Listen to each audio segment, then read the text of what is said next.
da Kelly. Kelly, uma jovem comprometida com Deus, né, participante de célula, estava liderando célula jovem também, já estava formada a célula jovem? Não, ainda estava se formando, né? Você e o Léo, né? Então, participante dos nossos cultos de área livre, né, nossa rede jovem. Mas eu vou dar a oportunidade para ela falar, que ela vai falar o que Deus tem feito na vida dela nesses dias de jejum. Começa. Bom, graças a paz.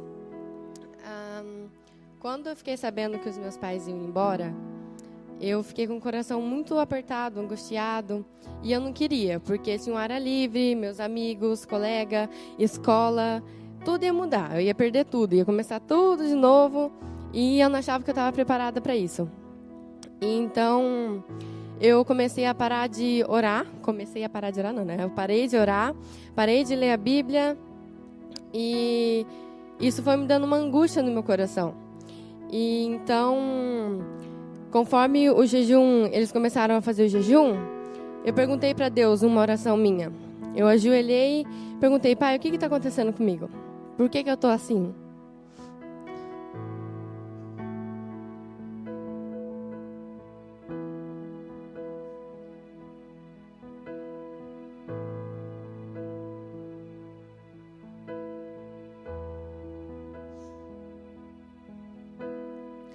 E Deus falou comigo nessa oração. Ele me deu 2 visões. Uma, na fazenda que meu pai vai trabalhar, tem 21 funcionários. E ele me mostrou que esses 21 funcionários vão se converter. E a gente começou a fazer um movimento na escola, os jovens. E eu falei: Pai, mas bem agora que vai começar esse movimento, eu vou ter que ir embora? Então, ele me mostrou que eu vou ganhar muitos jovens lá também. E ele me mostrou, ele falou: Kelly, eu estou te enviando com algum propósito. Você e a sua família vão ganhar vidas, vão ganhar almas para Deus. E é por isso que eu estou te enviando. E eu fui me aproximando de Deus, fui me aproximando mais e mais e mais com esse jejum. E eu falei para ele: Pai, não deixa, porque eu não quero mais me distanciar. Eu comecei a sentir uma angústia nos dias que eu tinha parado de orar, aflição. Eu comecei a ficar triste. Me perguntavam na escola o que estava acontecendo comigo, por que eu estava triste. E eu falava que era porque eu ia embora, mas não era porque eu ia embora. Era porque eu estava me distanciando de Deus. Meu coração começou a ficar angustiado, meu coração começou a ficar frustrado. Então eu pedi: Pai, tira do meu coração. Em uma oração simples que eu fiz, eu ajoelhei na minha cama e eu falei: Pai, o que está acontecendo? Ele me mostrou tudo isso, falou tudo isso para mim, e eu dou glória a Deus por ele, por tudo isso que está acontecendo na minha vida. E eu sei que ele tem um propósito pra gente lá, que ele não vai levar a gente para lá à toa. Amém. Glória a Deus, aleluia.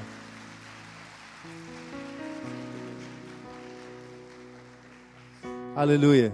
Que essa experiência que a Kelly teve possa te inspirar a ter experiências nesse nível com o nosso Pai.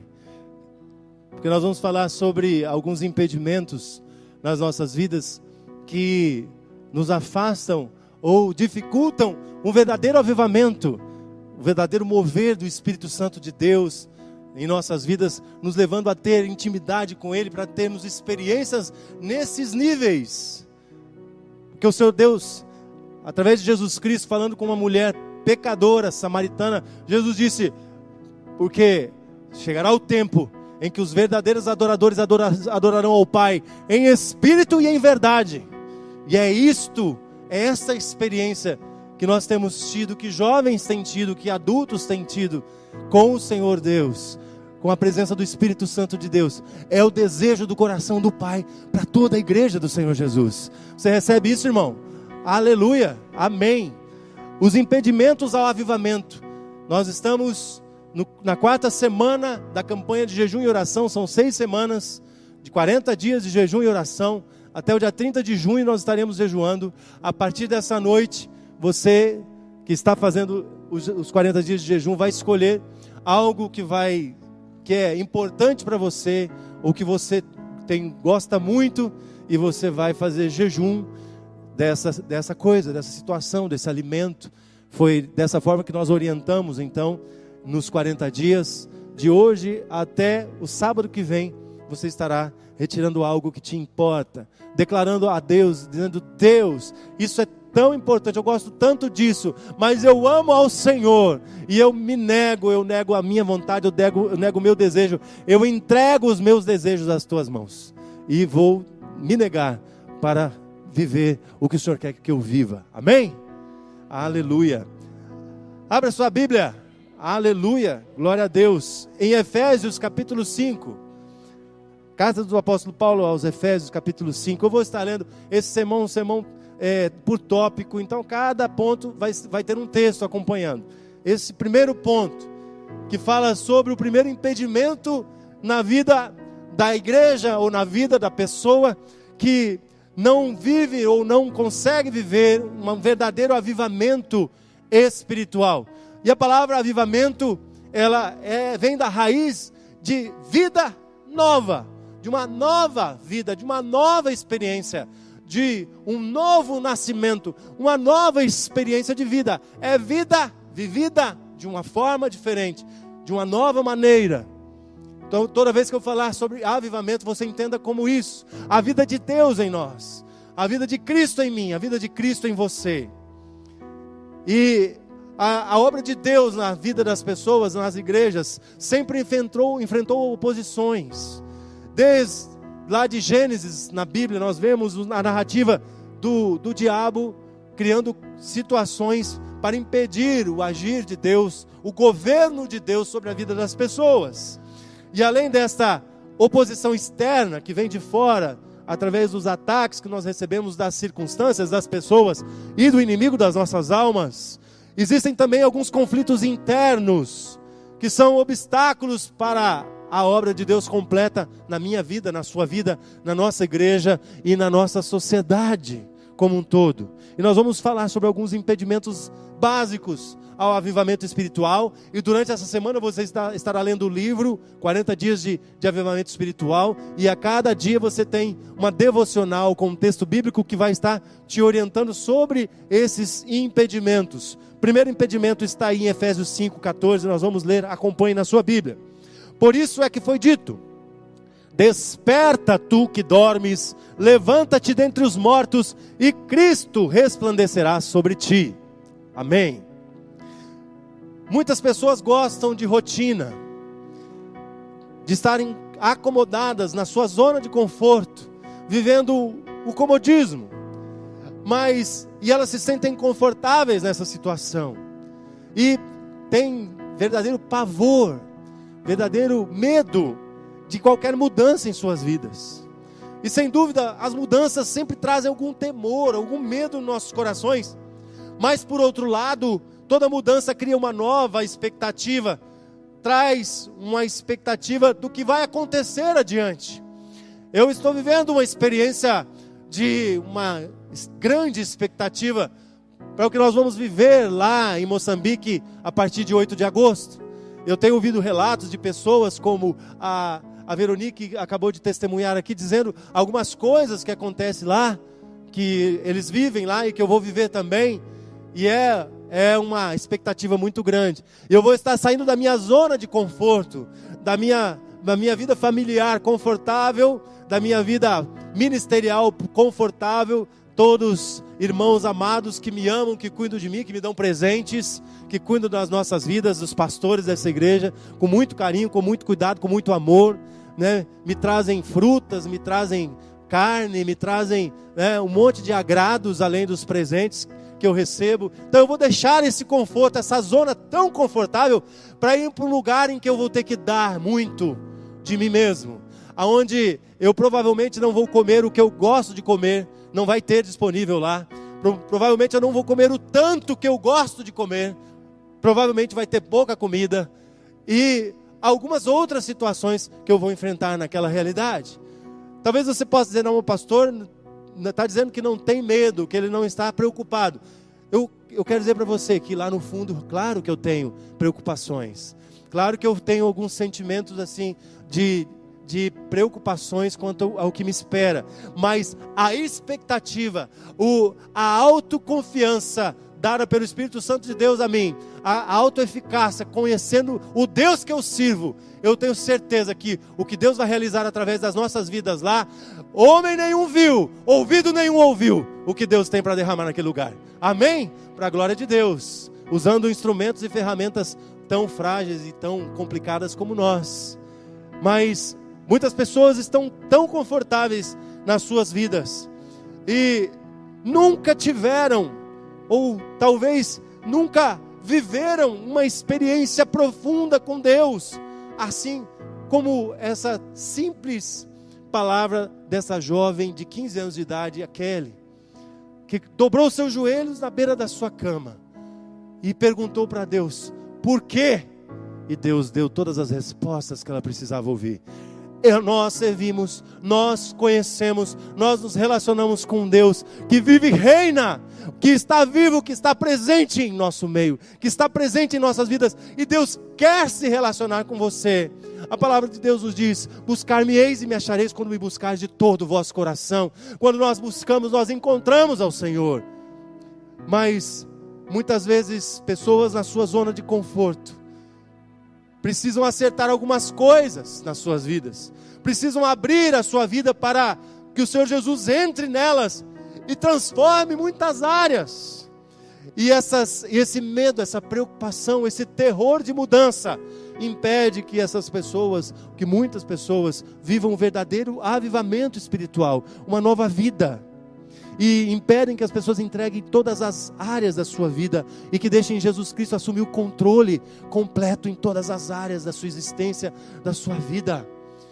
E o pastor Edson Queiroz, que escreve esse livro, que preparou esse esboço de sermão que eu estou pregando, ele conta uma experiência, você vai ler essa experiência essa semana, mas eu quero compartilhar. Nós escolhemos essa canção Entrega porque é a experiência do pastor Enéas Tonini. Pastor Enéas Tonini, um pastor da década, com que o ministério dele mais forte foi na década de 70, 80, 90. Ele morreu em 1993. Pastor Enéas Tonini era um pastor batista brasileiro na igreja de Perdizes, em São Paulo. Aquele bairro famoso de São Paulo, bem populoso, chamado Perdizes. Tem uma igreja batista lá muito grande. Pastor Enéas Tonini era pastor daquela igreja batista brasileiro. Ele conta na sua história que num determinado domingo ele pregando um sermão cheio do Espírito Santo, o Espírito Santo de Deus moveu na vida daquela igreja, trouxe um grande avivamento aos corações daquela igreja e ao coração do pastor Enéas, e ele então desceu do púlpito sem conversar com ninguém, ele estava aleluiado, né, como nós costumamos dizer, e foi para o seu gabinete pastoral, e entrando no gabinete ele começou a conversar com Deus e disse: Deus, o Senhor trouxe uma visitação nessa noite, o que o Senhor quer? E o Espírito Santo falava para ele: entrega. Mas Deus, eu já entreguei, eu sou um pastor, eu sou diretor, eu sou reitor do Colégio Batista Paulista, eu sou pastor dessa igreja, uma grande igreja paulista, eu já me entreguei. O Senhor Deus falando no ouvido dele: entrega. E ele então foi tocado pelo Espírito Santo, ele entendeu, e ele disse: tá bom, Deus, eu entrego a minha igreja não é minha, a igreja é do Senhor, eu entrego a igreja ao Senhor, só faz o que o Senhor quiser com ela. E Deus dizia para ele: entrega. Mas o que eu vou entregar mais, Deus? E Deus falava: entrega. E ele disse: então tá bom, Deus, eu entrego a minha diretoria no Colégio Batista, eu entrego ao Senhor, o Senhor é o meu Deus, o Senhor é o meu Pai, o Senhor é quem me orienta, quem me dá respostas, eu entrego, Deus. E Deus falava de novo com ele: entrega. Ele ouvia aquela voz dizendo: entrega, entrega. E ele disse: então tá, Deus, eu vou entregar a minha família ao Senhor, a minha família do Senhor. E o pastor Enéas conta então essa experiência que ele teve com Deus, de ouvir a voz de Deus, de dialogar com Deus, e ele foi entregando área por área da vida dele, fazendo um inventário pessoal, detalhado da sua vida, e entregando tudo o que ele era como pessoa, tudo o que ele fazia, e tudo o que ele tinha nas mãos do Senhor. Sair da sua zona de conforto é isso, dizer: eis-me aqui, Senhor, usa-me a mim, me envia, faz o que o Senhor quiser comigo, usa a minha vida para abençoar a vida de outras pessoas. Saia você também dessa zona de conforto. Aliste-se no exército de Deus, que vai lutar contra as hostes espirituais da maldade nas regiões celestiais, como diz a palavra de Deus. O Senhor dos exércitos está te convocando. Não viva no impedimento do comodismo. Saia da comodidade da sua zona de conforto, para sair daqui e fazer a diferença aonde você estiver. Segundo impedimento que nós podemos ver é o tradicionalismo. Muitas pessoas não querem ter uma experiência com Deus, um relacionamento profundo com Deus, ter um diálogo aberto com Deus, por causa das tradições e do seu tradicionalismo. O texto de Marcos, o Evangelho de Marcos, capítulo 7, Jesus Cristo está dizendo, não é o evangelista Marcos, mas Jesus está dizendo, e ele respondeu: bem profetizou Isaías, o profeta, acerca de vocês, hipócritas. Jesus está falando para aqueles religiosos do tempo dele, pessoas religiosas que cumpriam todas as leis, que praticavam sua religião com todo vigor, que eram fiéis à sua religião e à lei dos profetas. Jesus está dizendo: o profeta já havia avisado sobre vocês, como está escrito: este povo me honra com seus lábios, mas o seu coração está longe de mim. Em vão me adoram. O que Jesus está dizendo? Que Deus falou ao profeta que aquela adoração, aquele culto religioso, aquela religiosidade tradicionalista era em vão, não tinha valor ao trono de Deus, não tinha valor para a glória de Deus, para a honra ao Senhor. Os seus ensinamentos não passam de regras ensinadas por homens.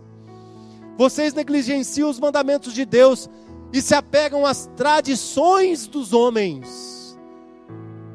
Tradições e não os mandamentos de Deus. E ainda lhes disse, o evangelista fala, Jesus dizendo: vocês estão sempre encontrando uma boa maneira de pôr de lado os mandamentos de Deus, a fim de obedecerem às suas tradições. O tradicionalismo, a religião de tradições, os cultos religiosos de tradições, são um verdadeiro afastamento, distanciamento do verdadeiro avivamento, da presença do Espírito Santo de Deus e do agir do Espírito Santo de Deus nas nossas vidas. Paulo ainda se refere aos Colossenses, capítulo 2, verso 8, dizendo: tenham cuidado para que ninguém os escravize a filosofias vãs e enganosas. Tem tantas filosofias neste mundo, tem tantas ideias neste mundo, que estão nos levando a ir contra os princípios da palavra de Deus. As EPPs da nossa educação são totalmente ligadas ao construcionismo social, são totalmente ligadas ao racionalismo, são ligadas ao humanismo, mas não tem princípios da palavra de Deus. Os nossos filhos, os filhos da sociedade brasileira, são educados totalmente fora dos princípios da palavra de Deus, baseados em vãs filosofias. Os educadores que estão presentes entendem muito bem o que eu estou falando.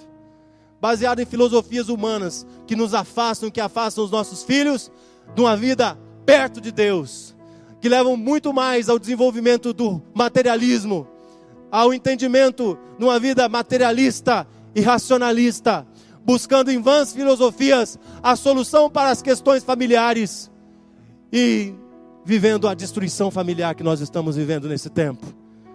Essas tradições, essas vãs filosofias, que são princípios humanos elementares deste mundo, não são os princípios de Deus, não são os princípios do Senhor Jesus Cristo. Eu sei que todos nós temos tradições, todos nós de alguma forma aprendemos princípios que são ensinados a nós ainda quando crianças, em nossas famílias.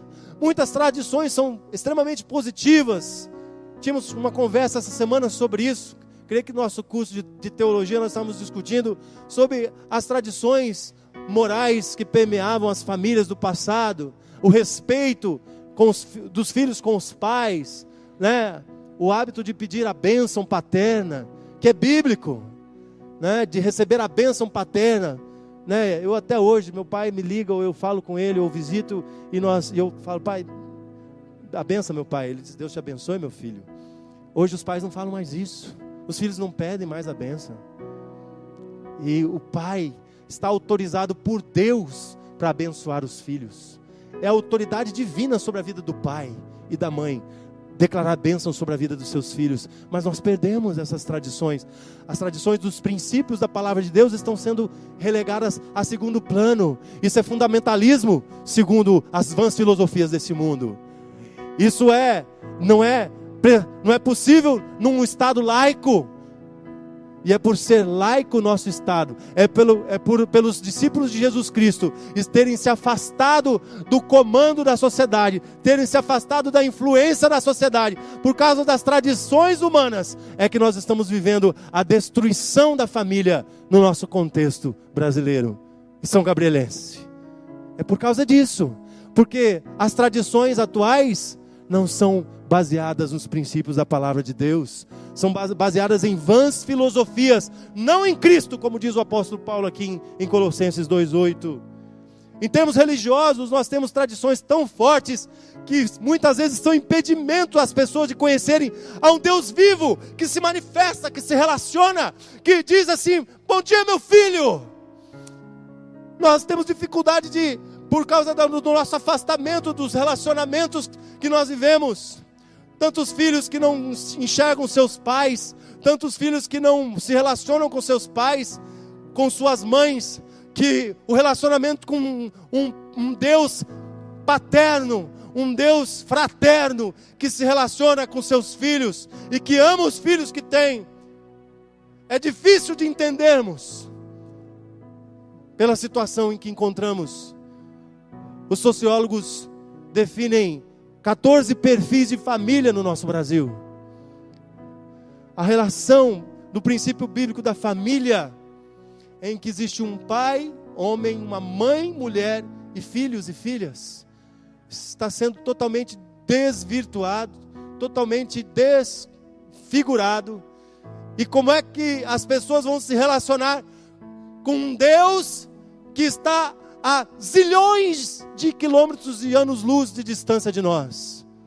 Mas eu quero dizer para você, que se você deixar esses impedimentos da tradição, do tradicionalismo e das filosofias vãs, esse Deus se aproxima de você, porque Ele se aproxima daqueles que o buscam e é galardoador daqueles que o buscam. Essa palavra galardoar Ele presenteia, Ele se faz presente à vida daqueles que buscam a Ele em espírito e verdade. Essa é a promessa de Deus para nós. Mas nós nos afastamos tanto das promessas de Deus, e aí nós recebemos rótulos, aquele crente lá é pentecostal, aquele lá é neopentecostal, aquele lá é um tradicional. Esses rótulos, o problema não são os rótulos, não são os nomes. É muito mais importante olhar para a vida pessoal, das individualidades da pessoa e da sua igreja, e analisar a realidade desses fatos. Você pode ver na sua vida, meu irmão, e na vida da nossa igreja, um verdadeiro avivamento. É isso que nós queremos, despertar tu que dormes, desse comodismo e desse tradicionalismo. Não permita que por causa das suas tradições, você deixe de experimentar a grande bênção de se aprofundar numa vida com Cristo. Nós acabamos de cantar aqui, o melhor de Deus ainda está por vir. Quem vai experimentar o melhor de Deus? Se interromper a sua caminhada, se desistir da sua caminhada. Muitos de nós ficamos preocupados com o que as pessoas vão pensar. Mas eu sou membro de uma igreja batista, se eu buscar um avivamento, daqui a pouco eu vou ter algumas manifestações da presença de Deus, e as pessoas vão dizer, olha lá, aquele irmão lá tá esquisito, ele está tendo umas palavras esquisitas lá, está dando uns testemunhos esquisitos de que tem visão de Deus. Isso não pode, meu irmão, não pode. Então rasga a Bíblia e joga fora. Se não pode ter visão de Deus, se não pode falar com Deus, então rasga a sua Bíblia. Eu não posso rasgar a minha porque é de vidro, mas então quebra o iPad e joga fora, quebra o tablet, porque é o que está na palavra de Deus. Experiência profunda com Deus. Um verdadeiro avivamento quebra todas as amarras das tradições. E quando Os apóstolos foram questionados pela sua fé, foram criticados pela sua fé diante das autoridades judaicas e romanas. Eles disseram, Pedro e João disseram, está lá em Atos 4, 19 e 20. Pedro e João responderam: julguem os senhores mesmos, se é justo aos olhos de Deus obedecer aos senhores e não a Deus. Pois nós não podemos deixar de falar do que nós vimos e ouvimos. Sabe o que está acontecendo? Por que nós não vivemos um verdadeiro avivamento? Porque nós não temos nem visto e nem ouvido a voz e a presença de Deus. Nós temos vivido um relacionamento com Deus de distância de milhões e milhões de anos-luz. Agora, quando nós temos um relacionamento e podemos ver e ouvir pela fé a manifestação de Deus presente em nossas vidas, nós vencemos todas as tradições, todas as limitações, os impedimentos. Aleluia! Meu irmão, saia do tradicionalismo, saia do comodismo, saia da sua zona de conforto, se joga na presença de Deus. Pastor Calito Paz gosta de falar: eu não sei, se o Espírito Santo me pegar, eu não sei se eu caio, se eu pulo, se eu rolo, mas se Ele me pegar, eu me jogo daqui para baixo. Então se joga na presença de Deus, meu irmão. Sai dessas amarras que impedem do Espírito Santo de Deus agir e transformar a sua vida e trazer vida nova, um avivamento para a sua família, para a sua vida, para a sua casa. Terceiro impedimento num verdadeiro avivamento ou na liberdade para um avivamento espiritual: o diabo não quer ver pessoas ou ver cristãos avivados. O texto de Efésios capítulo 6, verso 10 é muito conhecido, de 10 a 18. Fala sobre a armadura de Deus. É um texto extenso, eu não vou lê-lo completo, integralmente, mas você conhece muito bem. Onde o apóstolo Paulo fala: vistam-se de toda a armadura de Deus. Tem uma versão que fala: revistam-se da armadura de Deus. Eu gosto dessa porque ela diz: você tem que estar sempre se revestindo. Revestir é se vestir novamente. Você tem que estar sempre se revestindo, diariamente se revestindo de toda a armadura de Deus. Coloca o capacete da salvação para não ficar pensando besteira e desejando besteira na sua mente.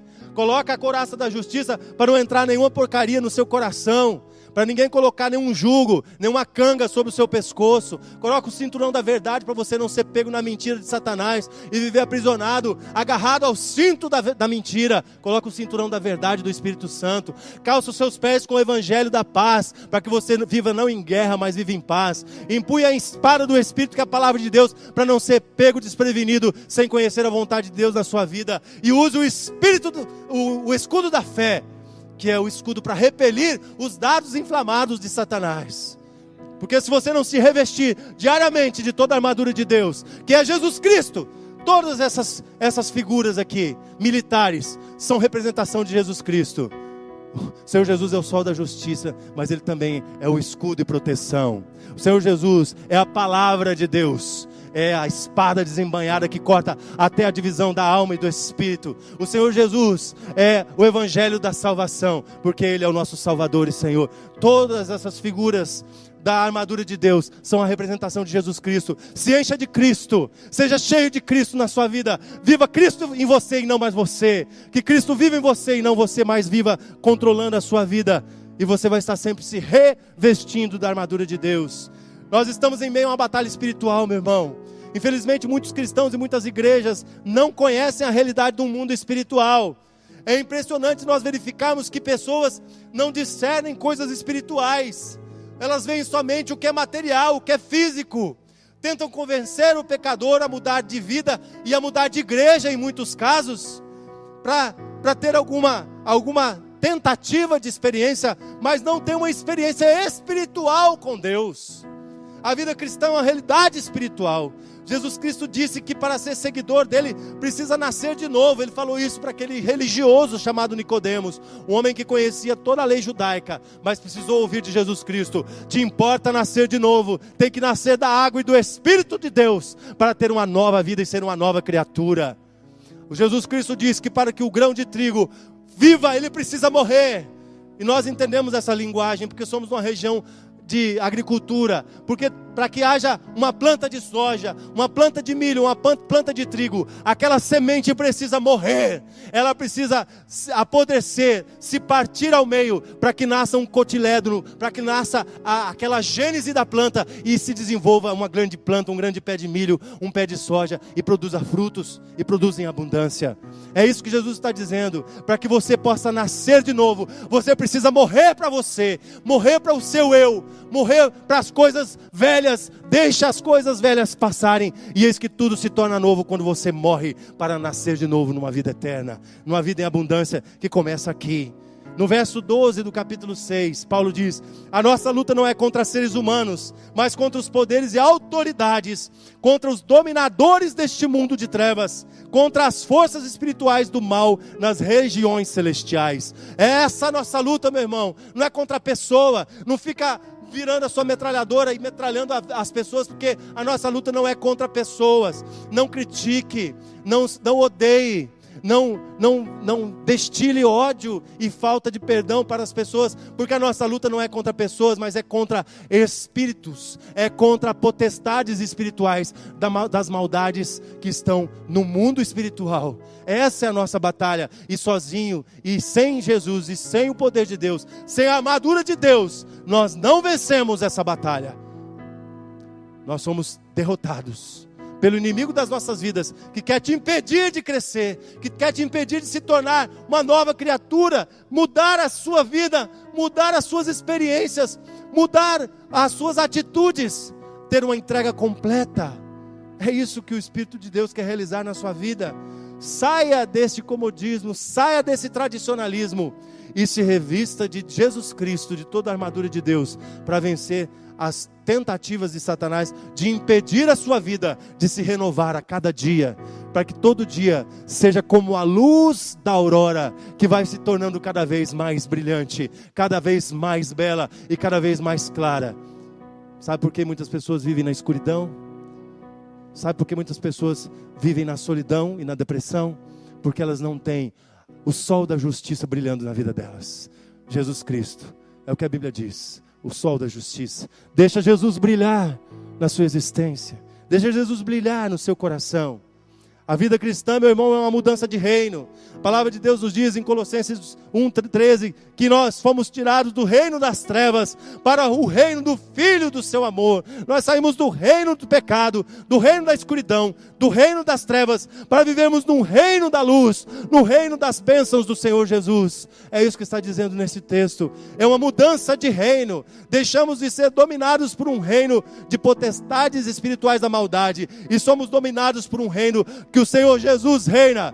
O Senhor reina, o Senhor reina, e a bondade do seu reino está em nós. É isso que nós cantamos aqui, meu irmão. Palavra de Deus. É mudança de reino, sair do reino das trevas, do reino da morte, para o reino da vida em Jesus Cristo. Recebe essa palavra em nome de Jesus. O inimigo vai sempre se opor a um avivamento, a uma nova vida. O inimigo vai sempre se levantar. Lá no tempo da igreja primitiva, lá em Atos, quando Satanás começou a promover, os romanos perseguiam, os judeus perseguiam, matavam os cristãos, tomavam as suas propriedades, matavam os seus filhos, matavam os pais, deixavam as mulheres viúvas e as crianças órfãos. O Satanás começou a perseguir. Sabe o que aconteceu? A igreja cresceu, explodiu. Nas catacumbas romanas havia milhares e milhares de cristãos. Sabe onde o evangelho mais cresce hoje? Lá no Irã. Tem 1 milhão de crentes hoje. Lá nos ayatolás. Lá onde mata quem professa outra religião. Tem 1 milhão de cristãos. Isso não é divulgado, porque senão eles vão matar esses cristãos. Eles vão caçar e vão matar. Mas aonde mais é perseguido, mais a igreja cresce. Porque não tem Alá está enterrado e o corpo dele está lá em Meca. Mas o nosso Jesus Cristo ressuscitou. Ele está vivo e reina para sempre. Maomé não tá vivo, mas o nosso Cristo está. Allan Kardec não está vivo, mas o nosso Cristo está. É nesse Cristo que nós cremos. O avivamento espiritual virá e as hostes das trevas vão bater em retirada. Mas sabe o que o inimigo usou de artimanha? perseguindo, a igreja cresceu. Sabe o que ele fez? Eu vou trazer frieza espiritual, traz materialismo, traz um culto bem agradável, musiquinha boa para os ouvidos, uma palavra do pastor, não grita que nem esse pastor doido aqui, o pastor Wesley fica gritando, aquele pastor bem calminho, né? Que fala assim, não, você fica tranquilo, que se você pecar, não se preocupe, né? Não, meu irmão, se você pecar, se preocupe sim, porque é a ação do inimigo na sua vida, e pecado é pecado não é problema, pecado não é um desvio, não, um deslize não, pecado é pecado, e é a coisa que leva a gente para o inferno, que leva a gente para a destruição das nossas vidas. Então, vamos trazer frieza espiritual. Foi a artimanha de Satanás. Vamos esfriar. Vamos deixar todo mundo acomodado, sentado. Salvo, sentado e satisfeito. Ninguém se incomoda com ninguém. Cada um cuida da sua vida. Vai na igreja, bate cartão e volta para casa. Essa é a artimanha de Satanás. Mas o Espírito Santo de Deus vem para quebrar essas artimanhas, vem para quebrar esses ferrolhos, e vem para dizer assim, todos os que querem vida e querem andar na luz, venham para Jesus. Saiam desse comodismo, saiam desse tradicionalismo, e vençam o inimigo. Chegou a hora de todos se consagrarem ao jejum e à oração, pregação da palavra, e buscar um grande avivamento espiritual. Deus responderá com bênçãos e será glorificado pela sua vida. O último impedimento que nós vamos tratar, tem vários, mas esses básicos são os temores ao avivamento. Atos 20, 22 fala sobre alguns temores. Diz que Paulo foi enviado pelo Espírito Santo para ir para Jerusalém. E nessa narrativa aqui tem um texto muito interessante, que os amigos e os discípulos de Jesus, amigos de Paulo, que estavam, né, os cristãos que estavam junto com Paulo ali, disseram para ele, Paulo, não vai, se você for para Jerusalém eles vão te matar.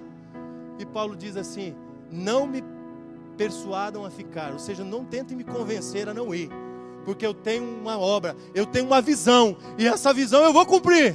Eu recebi essa incumbência de Deus, ninguém me segura, e se eu tiver que ir para Jerusalém e morrer, eu vou morrer com Cristo, porque morrer para mim com Cristo é lucro. É nesse texto que sai essa palavra, morrer para mim com Cristo é lucro. O 24 diz assim, todavia eu não me importo, nem considero a minha vida de valor algum por mim mesmo, se tão somente eu puder terminar a corrida e completar o ministério que o Senhor Jesus me confiou, de testemunhar do Evangelho e da graça de Deus. Se ir lá para a África significar a morte, morrer para mim é lucro. Se significar a vida de outras pessoas, morrer para mim é lucro. Essa é a palavra de Deus. A pessoa que anda com Deus tem uma segurança extraordinária. Deus não permite uma prova além do que nós possamos suportar, amém?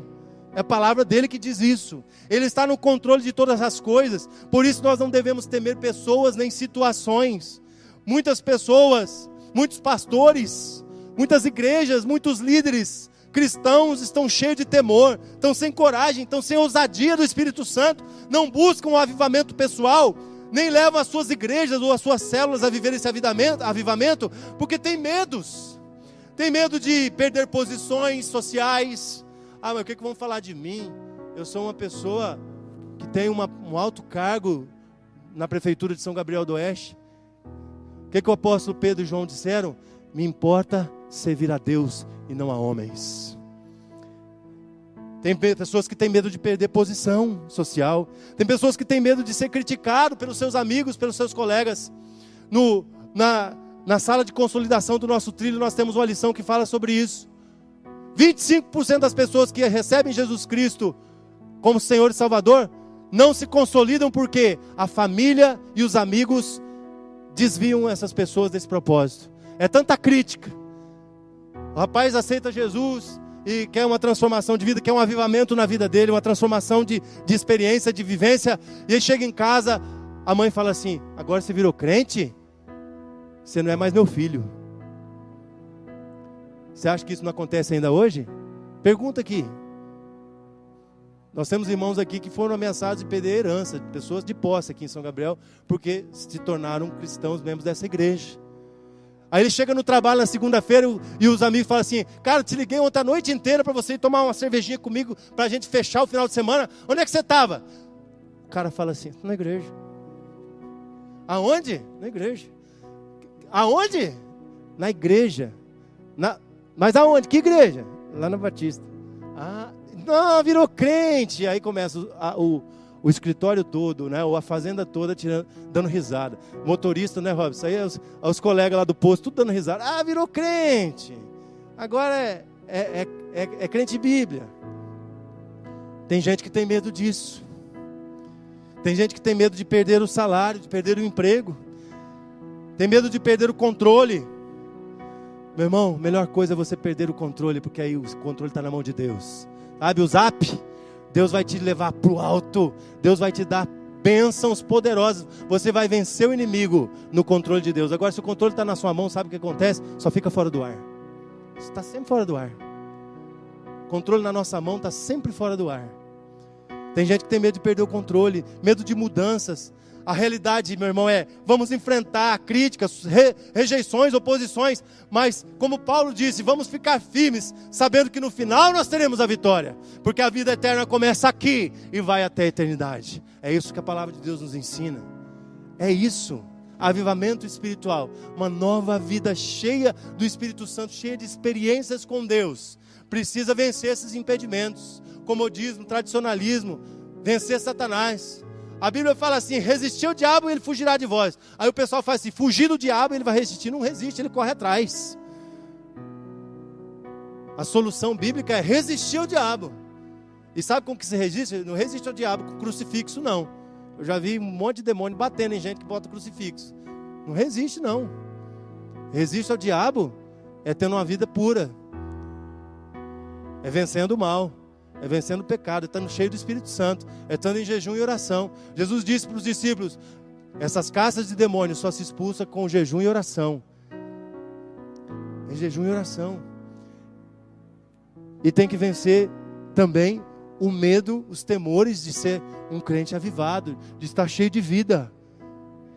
Tem que vencer esses medos. Jesus disse, se me negares diante dos homens, eu vos negarei diante do Pai. Quem tem medo de viver um grande avivamento, está negando Jesus. Está negando o propósito de Jesus em sua vida. Está negando a vontade de Deus em sua vida. Meus irmãos, vamos continuar nesse propósito. Vamos orar, vamos jejuar para um poderoso avivamento espiritual, para terem coragem para enfrentar oposições humanas. Deus está no controle, Ele está do nosso lado, e no final, Ele vai receber toda a honra e toda a glória. Aleluia! É isso. É isso, a glória não é de pastor, a glória não é de bispo, a glória não é de líder de célula, a glória é do que vive e reina para sempre. Aleluia. Devemos viver e agir de acordo com a vontade de Deus.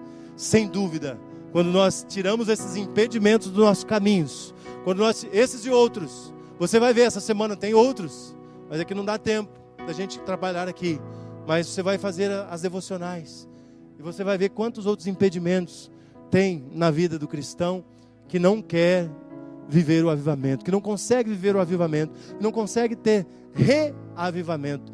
Vida, vida na vida, vida na vida, nova vida, vida na vida, nova vida. Sem dúvida o Senhor Deus quer que nós vivamos cheios da vida de Jesus Cristo em nós, para que o mundo seja transformado pela nossa vida, para que nós façamos a diferença, para que você faça a diferença lá no seu escritório de advocacia, no seu escritório de seguros, lá no hospital, médicos que estão aqui, enfermeiros que nós temos aqui as quantidades, né? Biomédicos que estão aqui, né? Estudantes que estão aqui, mecânicos, administradores de fazenda, professores, coordenadores de escolas, dentistas também. Eu estou esquecendo, torrefadores de café, né? Motoristas, borracheiros, todo mundo que está aqui. É isso que Deus quer. É isso que Deus quer. Que você resplandeça Jesus, que viva em você, não mais você, mas Cristo vive em você. Vou encerrar com a experiência do missionário Oswald Smith. Ele, um missionário da África, século XVIII. Depois que ele morreu, ele voltou para a Inglaterra.